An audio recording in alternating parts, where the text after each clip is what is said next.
Okay, so this question is asking us to find the pH of a buffer solution made out of different species of phosphate.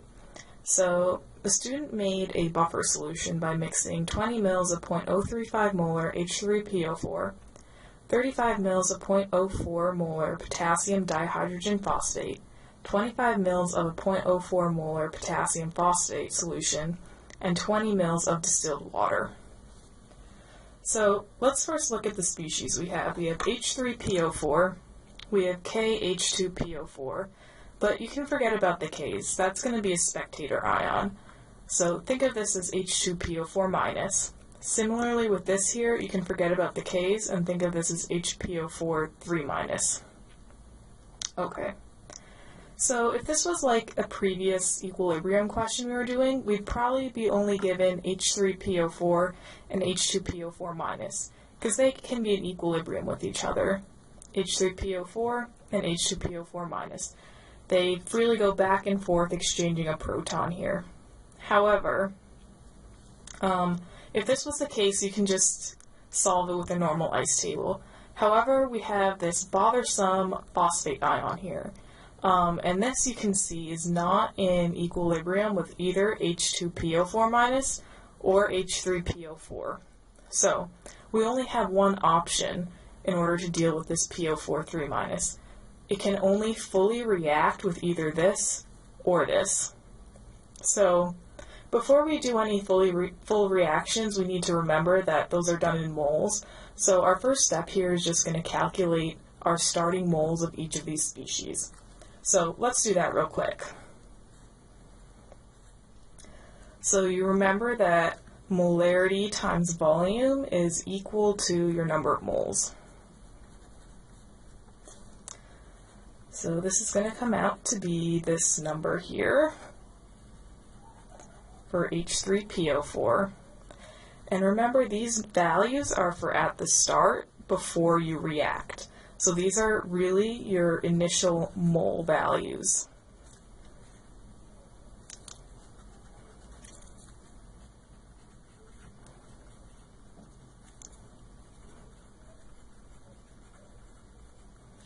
And then similarly, you can calculate this for your phosphate ion.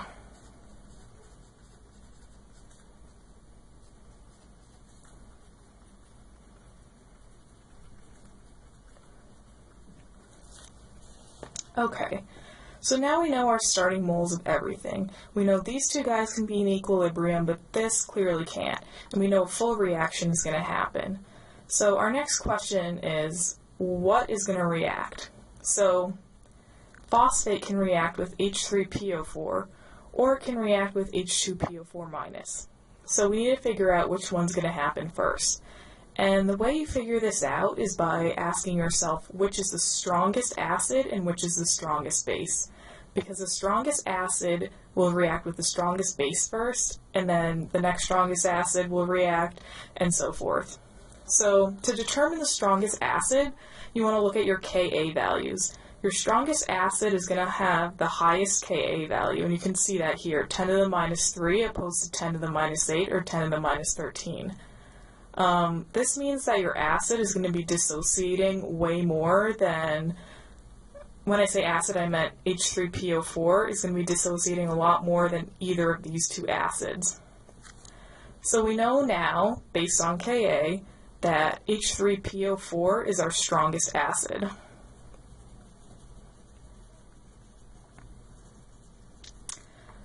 And similarly, it's a similar but a little bit different process for bases. So to figure out what your strongest base is, you look at your Ka values and your strongest conjugate base. So these are our conjugate bases. Our strongest one is going to be the one with the lowest Ka value. So that means you're going to have your strongest base be PO4 3 minus in this system. And that's our only option here for our reaction. That's the only base we have. So regardless, this is going to be our base. Okay, so let's start with our reaction. So our first reaction we know is going to be between our H3PO4 and our PO4 3-. And these are going to fully react. That's why I'm drawing this single arrow instead of like the two half arrows, which mean equilibrium. This is a full reaction. So when you do this, think about a proton hopping here. So if a proton hops off here onto here, technically it's more like pulled off of here by PO4 3-, but that's going to turn this guy into H2 PO4-, and you're going to have some HPO4 2- when the proton hops over here. So those are your two products. So now we need to figure out what our limiting reagent is. We have 0.7 times 10 to the minus 3 moles of this, and for phosphate we have 1.00 times 10 to the minus 3 moles. So based on this, these are all 1 to 1 to 1 to 1 ratios. We know that our limiting reagent is going to be H3PO4. So, if that fully reacts, we're going to have 0 left. 1 to 1 ratio means that 0.7 times 10 to the minus 3 moles of PO4 3- will also react. So you're going to be left with this. And initially you have 0 of these, and you're going to form 0.7 times 10 to the minus 3 moles of each of these.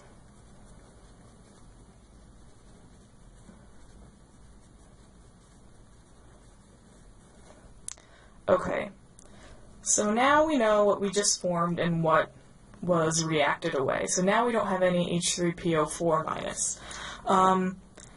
And we want to think about what's left in solution. We have PO4 3- because we have some left. It was not our limiting reagent, so there's some left over unreacted.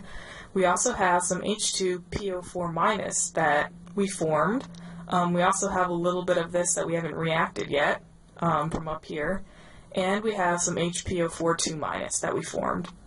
Again, this is similar to before. We want to ask ourselves, do these things occur in equilibrium together, and if not, we need to do a full reaction.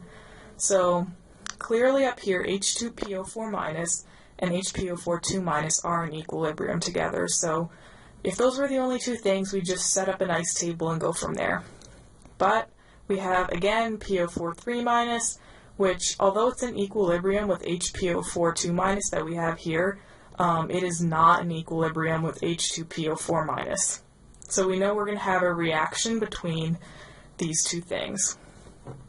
So let's do our second full reaction.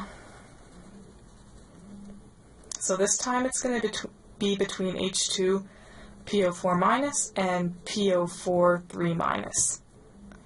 So the amount that we have left of PO4 3- is the amount that's unreacted and was not used up in the previous reaction.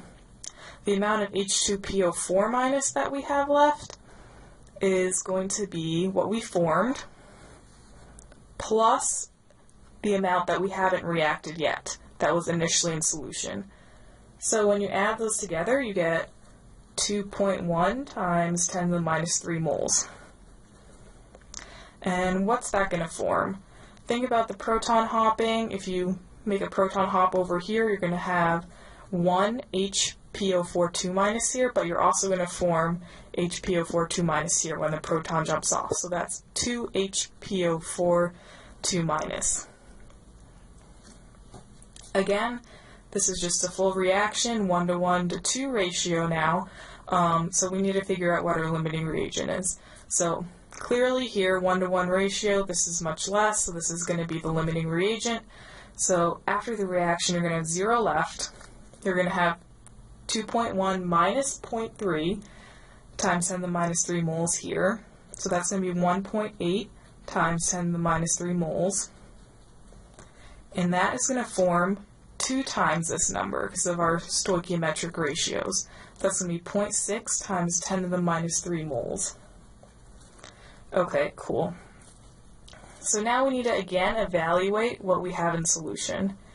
We have no PO4 3- left because we reacted that all away in these 2 steps. We have some H2PO4- left, and we have some HPO4 2- generated in this reaction and in this reaction. So let's just do a new total now. figure out what we have in solution. So we have H2PO4 minus in solution, which is 1.8 times 10 to the minus 3 moles. And we also have HPO4 minus, and that is 0.7 times 10 to the minus 3 plus 0.6 times 10 to the minus 3 moles left over. And that comes out to be 1.3 times 10 to the minus 3 moles. So, okay, let's again ask ourselves, can these things occur in equilibrium or do they fully react?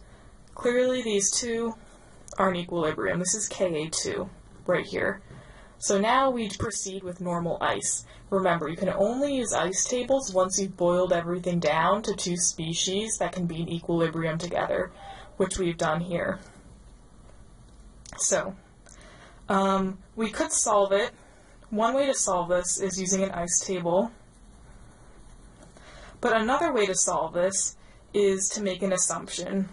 If you look at the previous slides, it says that when your concentration of species is pretty similar and you have a very small x value, so that means your Ka is like really small, x is negligible in your ice table. So we see here 10 to the minus 8 for our Ka2. That's really, really small, especially in comparison to this. So we know we have very little dissociation. We can use the Henderson-Hasselbalch approximation. And remember, this differs from normal Henderson-Hasselbalch because instead of log of the conjugate base over the conjugate acid at equilibrium, these concentrations are the initial concentrations. So definitely check out the earlier slide and be comfortable about when it's okay to make this assumption. Okay, so we know our total volume is out of 100 mils, which is 0.1 liter. So this is going to become 1.8 times 10 to the minus 4 molar, and this is going to become 1.3 times 10 to the minus 4 molar. We can use this to figure out our pH. As I said, if you want to use an ice tables always work. We just make these approximations to make our lives easier. But if you're comfortable using ice and you want to do that way and figure out your concentration of H3O plus at the end, and then decide from there what your pH is using negative log of concentration of H3O plus, that is totally valid. Okay, so in this case our conjugate base is HPO4 minus because it has one less proton. So that's going to be 1.3 times 10 to the minus 4 molar up here, and we're going to have 1.8 times 10 to the minus 4 molar down here. When you solve that, you will get your pH is about 7.069. And voila, we're done.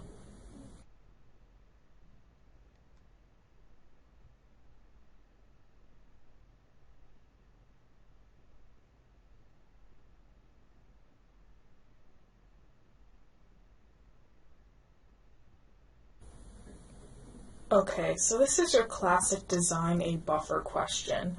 The question is saying that a student wants to make 133 mils of a 0.05 molar phosphate buffer solution with a final pH of 6.8. These design a buffer questions are very similar to the previous video in that it's basically the reverse calculations of the previous question. So here we're trying to calculate the volumes that we need to add of these two stock solutions to get this pH. In the previous question, we were given the volumes and molarities, and we had to calculate the final pH. So these two questions are just kind of opposite of each other. Okay, so the first thing you want to do is look at the two things you have as your stock solutions. So we have H3PO4 and we have K2HPO4, which is essentially just HPO4 minus. The K is just a spectator ion here. Okay, the second thing you want to do is to figure out because you're given all this information at equilibrium, you want to figure out what is your dominant reaction and what is your dominant species at equilibrium. So to do that, you want to first start out by looking at your pH. We know that pH is going to be really close to your pKa of the reaction that's dominant at equilibrium. So in this case, our pH is closest to pKa2. So that means that pKa2 and Ka2 reaction is going to be the dominant one at equilibrium. So our dominant species are going to be this and this. And that assumption here, pH closest to your pKa at equilibrium, that comes from the Henderson-Hasselbalch equation. Your TA should have proven and kind of shown that and talked about that in workshop. So check out your notes from workshop if you're feeling confused about that. Okay, so let's start working with that. We know pH, and in the Henderson-Hasselbalch equation, pH is equal to pKa2, because that's our dominant one at equilibrium, plus log of our conjugate base over our conjugate acid. And these are concentrations at equilibrium.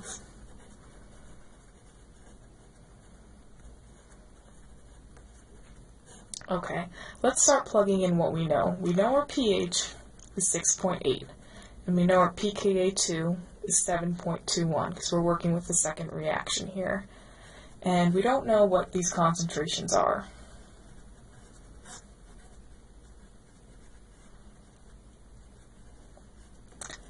Okay, so we have one equation, but we have two unknowns. And you know that if you want to solve for two variables, you need two equations.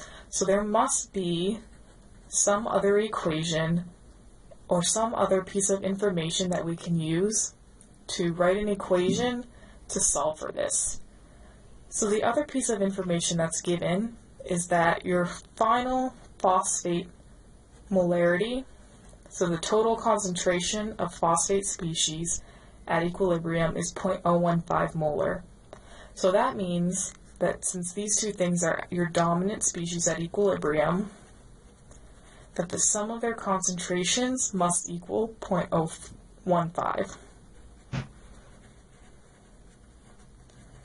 So now we have two equations and two unknowns. So you can do simple algebraic substitution here and solve for these two variables.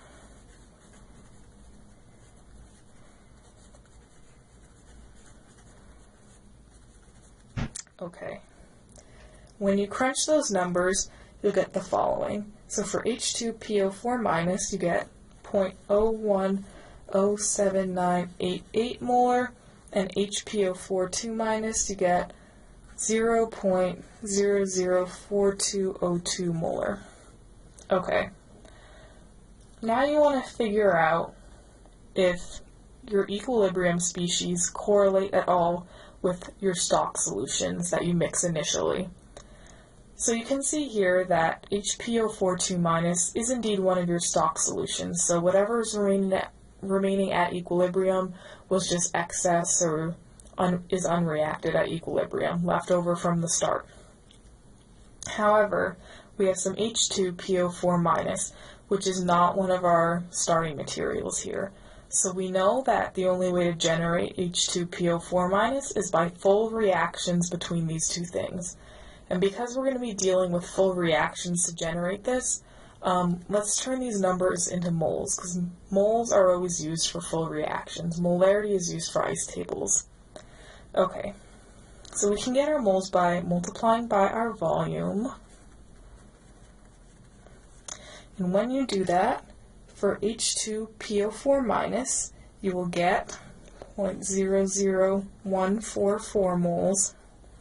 And for HPO4-, you'll get 0.0005588 moles. Okay, so now we have numbers for these two things, and we know their mole values at equilibrium. So we know HPO4-, as I said before, just persisted through. This is just the extra that's left unreacted from the beginning, because this is one of our starting materials. However, H2PO4 minus, we know we need to generate this somehow. And as I said, we generate this by a full reaction between H3PO4 and HPO4 2 minus. Okay, so let's make sure these balance. If one proton hops over here, so if our base here takes one of the protons from the acid, we're left with H2PO4, and this also forms H2PO4. So we need a 2 out in front of here. Okay, so we know that at the end we're generating this much. And this is from our previous calculation. So now we need to figure out how much of our starting materials we need to generate this.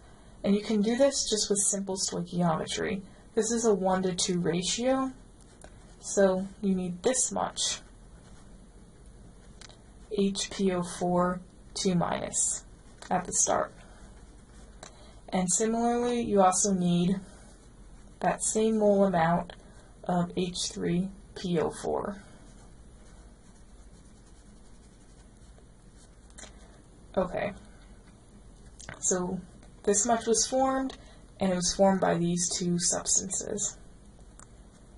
So now let's look at the other thing that we needed to generate or have left over at equilibrium, and that's HPO4 2 minus. And we know at the end, the amount that's left unreacted is this amount. So now we can look at the total moles that we needed initially of our two stock materials. So for H3PO4, we needed this number here, which comes out to be, when you calculate it, it is about 0.718 times 10 to the minus third moles. And then for HPO4 2 minus, that's going to be the amount you needed to react plus the amount that was unreacted. So just add those two numbers.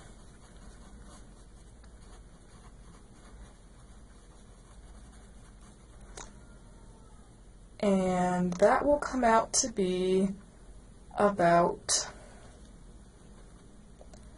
0.001274 moles.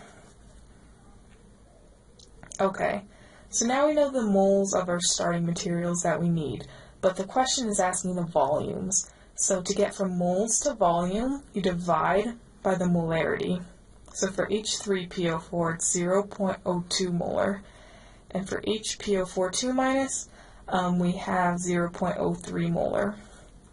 And when you do that, you'll get the following volumes. And when you do this, you'll come out with your answer in liters. I'm just going to quickly convert those liters into milliliters in my head, since that's what he's working with in the question. So for H3PO4, we're going to get 35.9 milliliters. And for HPO4 2 minus, we're going to get 42.5 milliliters. And we know our final volume of the solution is 133 mils. Notice how these two substances alone only come out to about 70-something mils. So the way to get up to 133 mils is to do this by adding water. So your remaining volume, is coming from water. So 133 mils minus these two phosphate species that you have.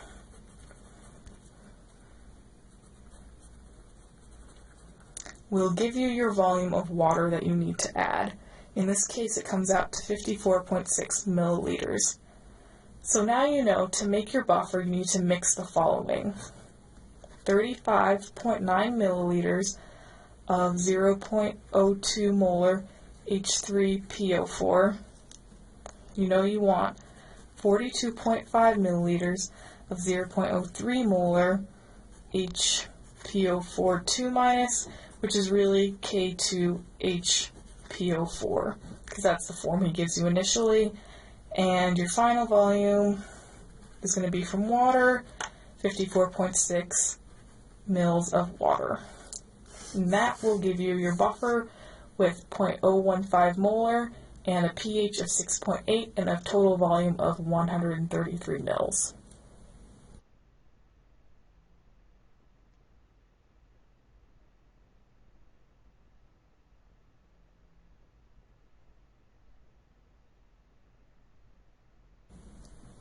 So this is another design a buffer question. It's very similar to the last question we did, although there's a little nuance, and you'll see that as we start our calculations. So we're given our total volume of our buffer solution in the end, the total phosphate concentration, and our pH in the end. And our stock solutions are K3PO4, which is essentially just a source of PO4 3-. K is always a spectator ion, and we have H3PO4. Alrighty, so the first thing we want to do is to determine what our dominant species and dominant equation at equilibrium is. And remember in the last video we did that by comparing our pH to a pKa value. And we want to find the pKa value that is closest to our pH. And that pKa value will represent the equation that is dominant at equilibrium. So in this case our pH is 11.35. Out of these values here, it's closest to 12.32, which is pKa 3.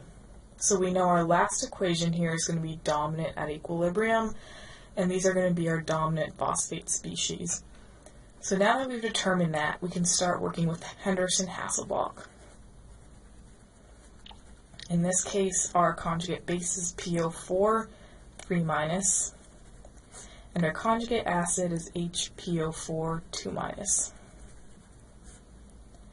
So let's start plugging in numbers. We have 11.35, K3 is 12.32, log of these concentrations.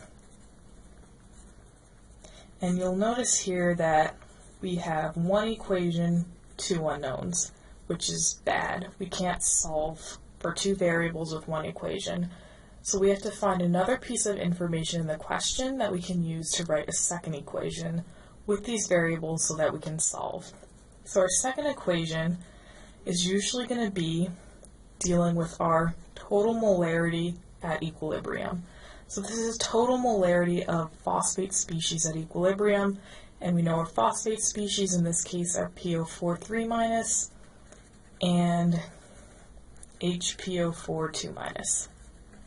So the sum of these two dominant species will equal this number at equilibrium. So with some algebra, you will find your concentrations.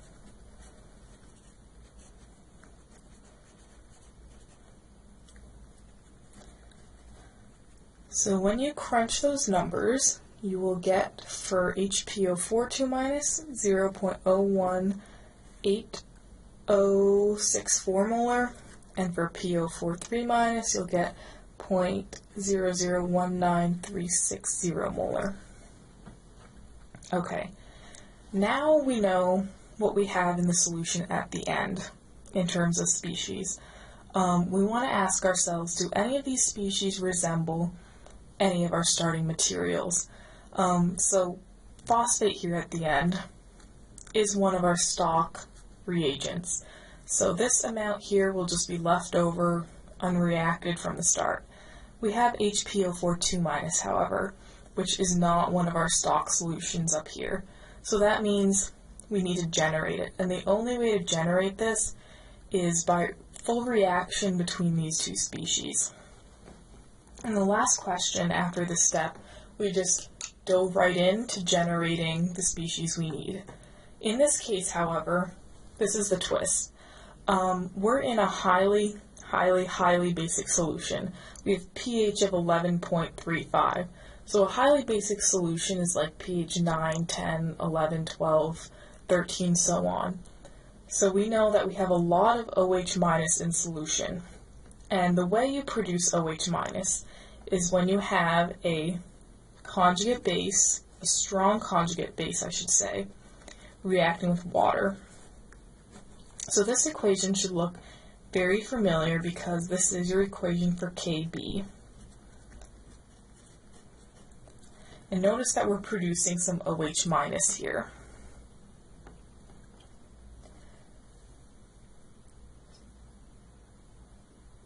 So now we know that we do have some OH minus at equilibrium, and we know that because our pH is so high. So before we delve into generating this and accounting for what's left here, we need to figure out how much phosphate we also need to add to the solution because it'll be consumed in forming OH minus. So using our pH, we can calculate our concentration of OH minus at the end. And from that, we can calculate the moles. So we know that pH is equal to 14 minus POH. In other words, pH plus POH always equals 14. If we're solving for POH here, that will be pH 14 minus pH. And in this case, that will be 14 minus 11.35. And that will give us a concentration. So you'll get a number for this. And then if you do the negative log of this number, you'll get the concentration of OH minus at equilibrium, which comes out to be 2.2387 times 10 to the minus 3 molar. And that's from this value here, negative log of this number. Because this is a full reaction, we're working in moles, so you want to convert that into moles. And you do that by multiplying by the total volume. Once you do that, you'll get a mole number for OH minus of 3.9178 times 10 to the minus 4th molar. Or moles, sorry. They're going into moles for molarity. So we have moles of OH minus, and we can do simple stoichiometry now to figure out how much of all the other things were required to form this much OH minus. So these are all 1-to-1-to-1 ratios. So you know you needed 3.9178 times 10 to the minus 4th moles of phosphate, which is the same number as this. And you know you're also going to be producing, based on this 1-to-1 ratio, you're going to be producing some HPO42 minus.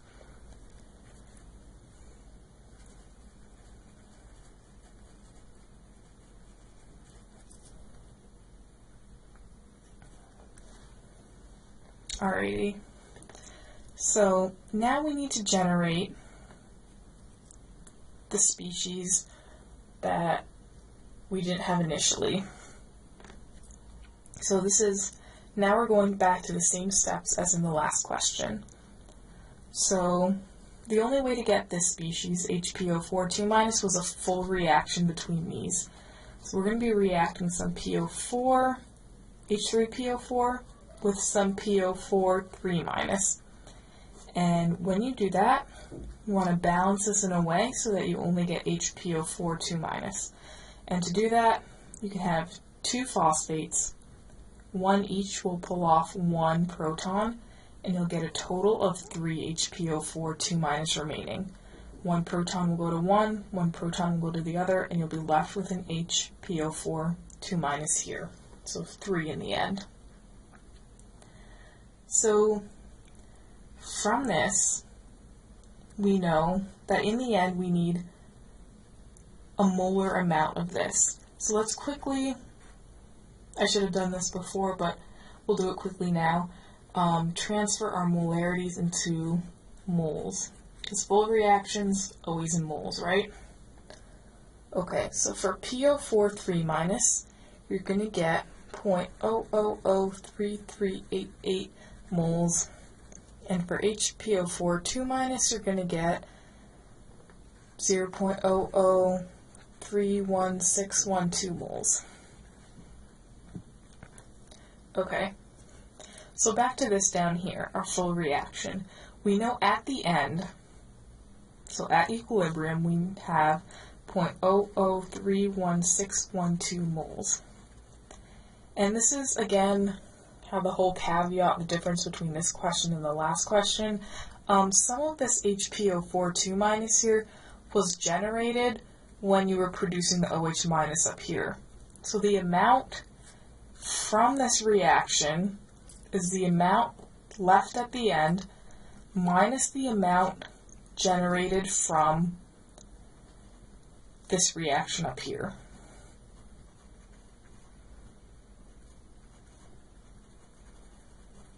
So you know that the moles of HPO4 2- produced here plus the moles of HPO4 2- produced here have to equal the total amount at the end. So that's what we're doing right here with the subtraction. We're counting for that. When you do that subtraction, you'll get 2.7694 times 10 to the minus 3 moles. And now we can do our stoichiometry to figure out how much of these were required to make that.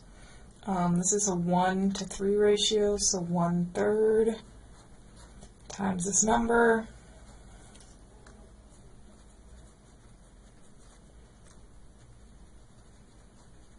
And then for this, it's going to be 2/3 times that number.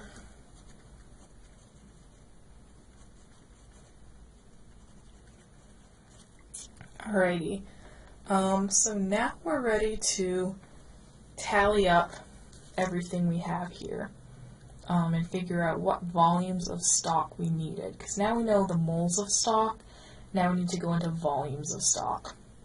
So for the PO4 3-, this is what we need. We need this amount here.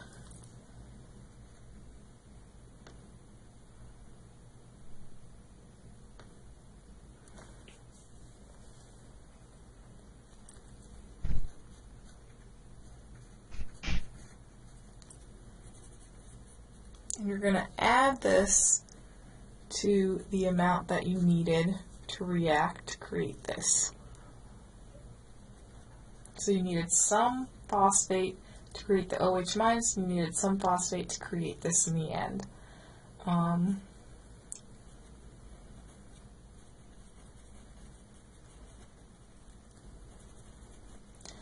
But you also had some phosphate left over. So in these two scenarios, phosphate was consumed, but then you have some phosphate left over at equilibrium. So we're going to add that to our sum here so we can find out our total initial moles. So what I'm calculating here is initial moles before the reaction.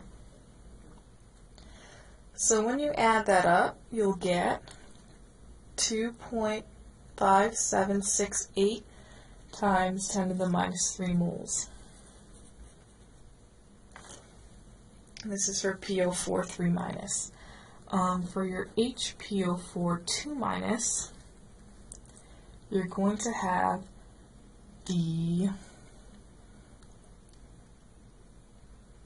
H3 PO4, because we want to calculate stock, and this is one of the stocks that we have. So for H3 PO4, you want the amount that's consumed here,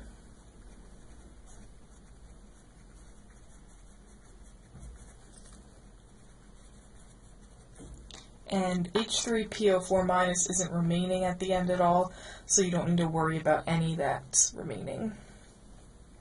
So in order to get volume from moles, for our stock solutions, you divide by the molarity. So for PO4 3-, our molarity was 0.03 molar, and for H3PO4, our molarity is 0.025 molar. When you calculate those, For your H3PO4, you'll get 36.9 milliliters.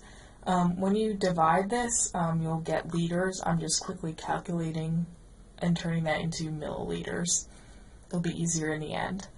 And then for this value up here for PO4 3-, we're going to have 85.9 milliliters.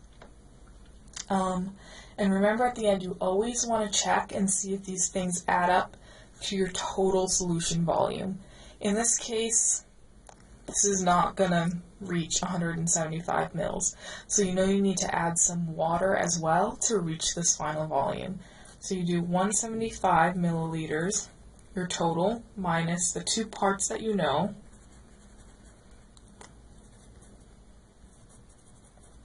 And you will get 52.2 milliliters of water that you need to add.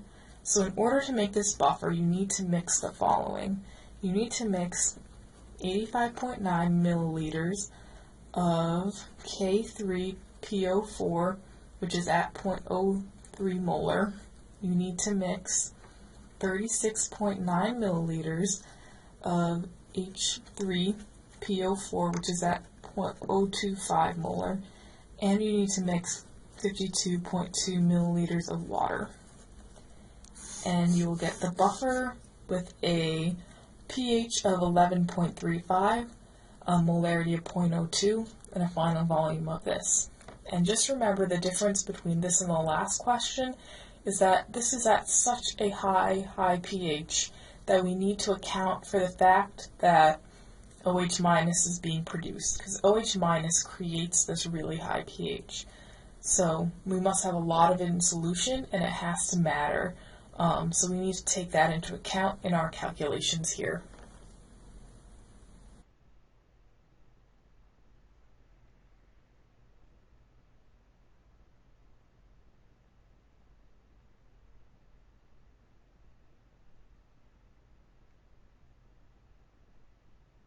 So this question is very similar to the design a buffer questions that we've done before, although it's different because we're not asked to find the initial volumes of the solutions we're mixing, but we're trying to find the initial pH of one of those solutions that we're mixing together. So this is done a little bit differently. So the question is the following. A student is given 50 mLs of a 0.016 molar phosphate buffer solution with a pH between 6 and 8. Before the pH was measured, a lab partner added 50 mLs of 0.02 molar tripotassium phosphate. So this is your source of phosphate here. To give 100 milliliters of a 0.018 molar phosphate buffer solution with a pH of 11.52. Students realized they could use the pH of the final solution to calculate the pH of the 50 mils of 0.016 molar phosphate buffer solution. And we need to find the pH of the original phosphate buffer solution before we dumped in all these PO4 3-. So again, let's just figure out what we have going on. Initially, we have 0.05 liters. The molarity is this. pH is between 6 and 8. They don't tell us what our dominant species are, but based on your pH, you can find the reaction with the closest pKa, and this is going to be the dominant reaction at equilibrium. So in this case, 6 and 8 is closest to pKa2. So our dominant species are H2PO4- and HPO42-. Okay, after dumping in the phosphate, we have a new volume, which is 100 mils. We have a new molarity. Our pH has gotten way basic. So based on this, we can find out what our dominant species at equilibrium are. 11.52 is closest to pKa3, so we know our new equilibrium will have HPO42- and PO43- as our major species. So this is kind of what is going on. So at first you might think that you can just use an ice table and all these conditions here to solve for the pH of the solution at the start. That won't work because although we know the molarity of the total solution, we don't know the individual molarities of these two things. So in your ICE table, when you're setting this up, you don't know how to distribute this 0.016 between this and this. So we don't know how to fill in our initial row. So we can't use an ICE table.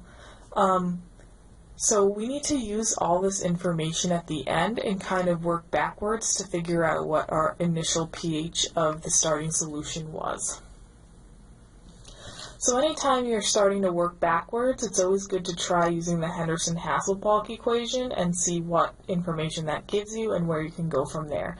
So let's do that. So we're using this end scenario here. So we know our pH is 11.52, and that's going to equal our pKa3, 12.32, plus the log of our conjugate base, PO4 3-, over our conjugate acid at equilibrium. And these are equilibrium, remember. Okay, so now we have two unknowns but one equation, which means there must be another piece of information we can use to write a second equation in order to solve these two unknown variables. So based on what we know in the previous videos with design a buffer, that second piece of information is total molarity here. So we know the total molarity at the end is going to be the sum of the two dominant species at equilibrium.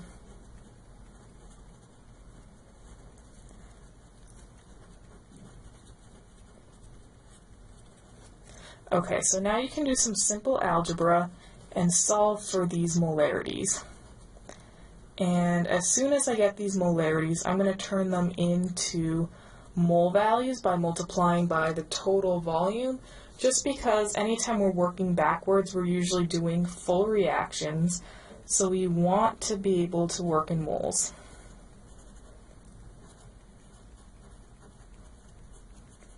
As I said, you get this by multiplying by your total final volume, which is 100 milliliters here.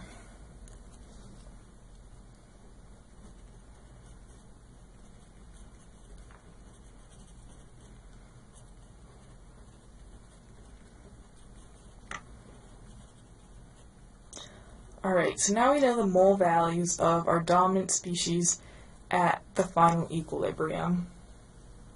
Before we can start working backwards and figuring out what we're generating, just like in the last video, we need to consider our pH at the end. Our pH is very, very basic. It's 11.52 at the end. So that means we have a ton of OH- in solution, and we can't forget about them. We need to account for them. So how do you generate OH- in the end? And that is with some sort of Kb equation. Here we know we have phosphate in solution, and that's a very strong base. So that will be pulling protons off your water to give you some HPO4 2- and also generating your OH-. And this is causing your really high pH. So to figure out how much OH- we have in solution, we get that from the pH. So 14 minus the pH is our POH. So our POH is equal to 14 minus 11.52. And you can undo this negative log here and get the concentration of OH-, which will end up being 3.3113 times 10 to the minus 3 molar. And again, we're working with a full reaction, so I'm just going to multiply this by the total volume so we get our moles.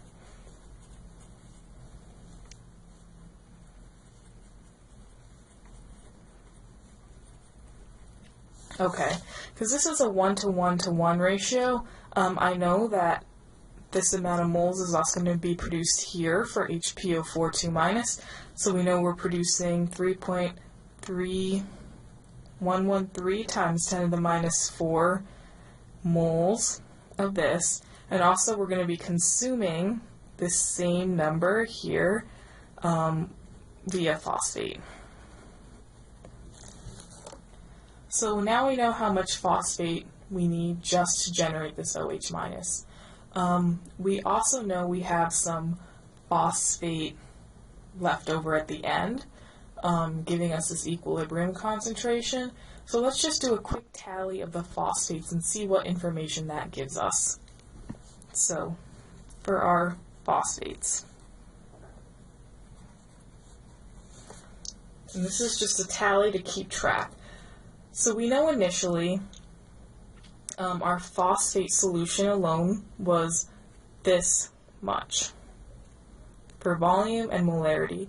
So from these two things we can figure out our total initial moles of phosphate. So initially we had 0.02 molar times 0.05 liters, and this is our initial moles that we had to work with. We know some of it was reacted with water right here to give us our OH minus and produce some of this. So that amount of phosphate that was used to react to generate OH minus is this number.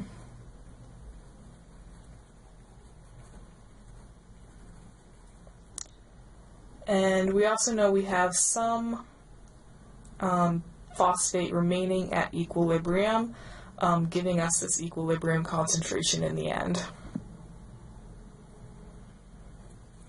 So I'll just call that leftover, kind of unreacted.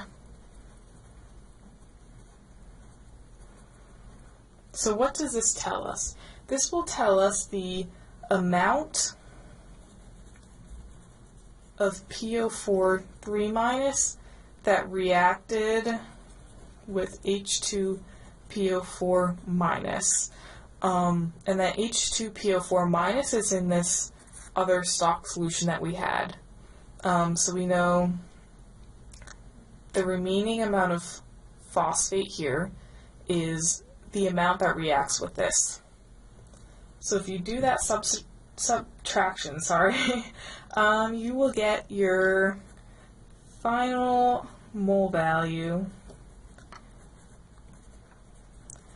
for PO4 3- is this number. So this means this number of moles reacted with H2PO4-. So this also tells you right away your mole value initially of HPO4 2-. And we know this is our initial moles of H2PO4- because we don't have any H2PO4- at the end after you mix the two solutions. It's all reacted. So what was required to react with it will fully react it away. So phosphate will fully react with whatever H2PO4- you have. So now we have one piece of our puzzle up here that will help us find out the pH. The other piece of information we need to know is the molar amount of HPO4 2- we also have in this initial solution. So we can do this again by some simple subtraction. So we know in our initial flask, before we dump in all this excess PO4 3-, we know that our molarity times our volume is our total number of moles.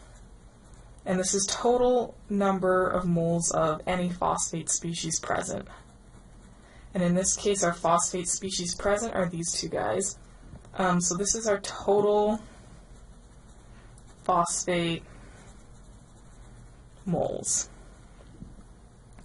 And we know this is going to be equal to the moles of H2PO4- present at the start, which is this number that we just found here,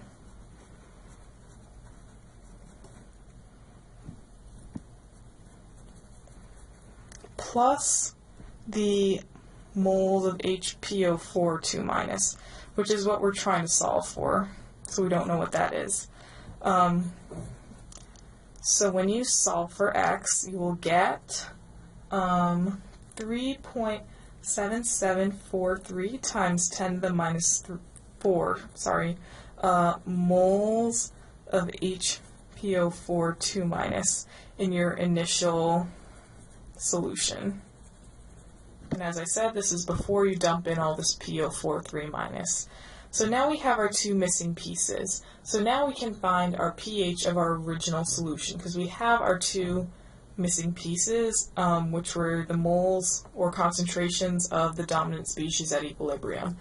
So one way to find pH here is to use Henderson-Hasselbalch. So we know pH is equal to pKa. In this case, in this scenario for our original solution, we said pKa2 is dominant. So we're going to use pKa2 plus log of our conjugate base concentration, which is going to be, our conjugate base is HPO4 2 minus, so that's the moles divided by the volume, and the volume of the solution was 50 milliliters.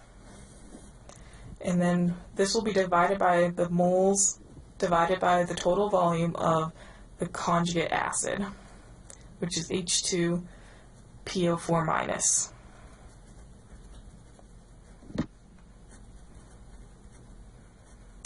And when you do that, you will get a pH of 7.16. So this is the pH of this initial buffer solution before you dumped in all this PO4 3 minus.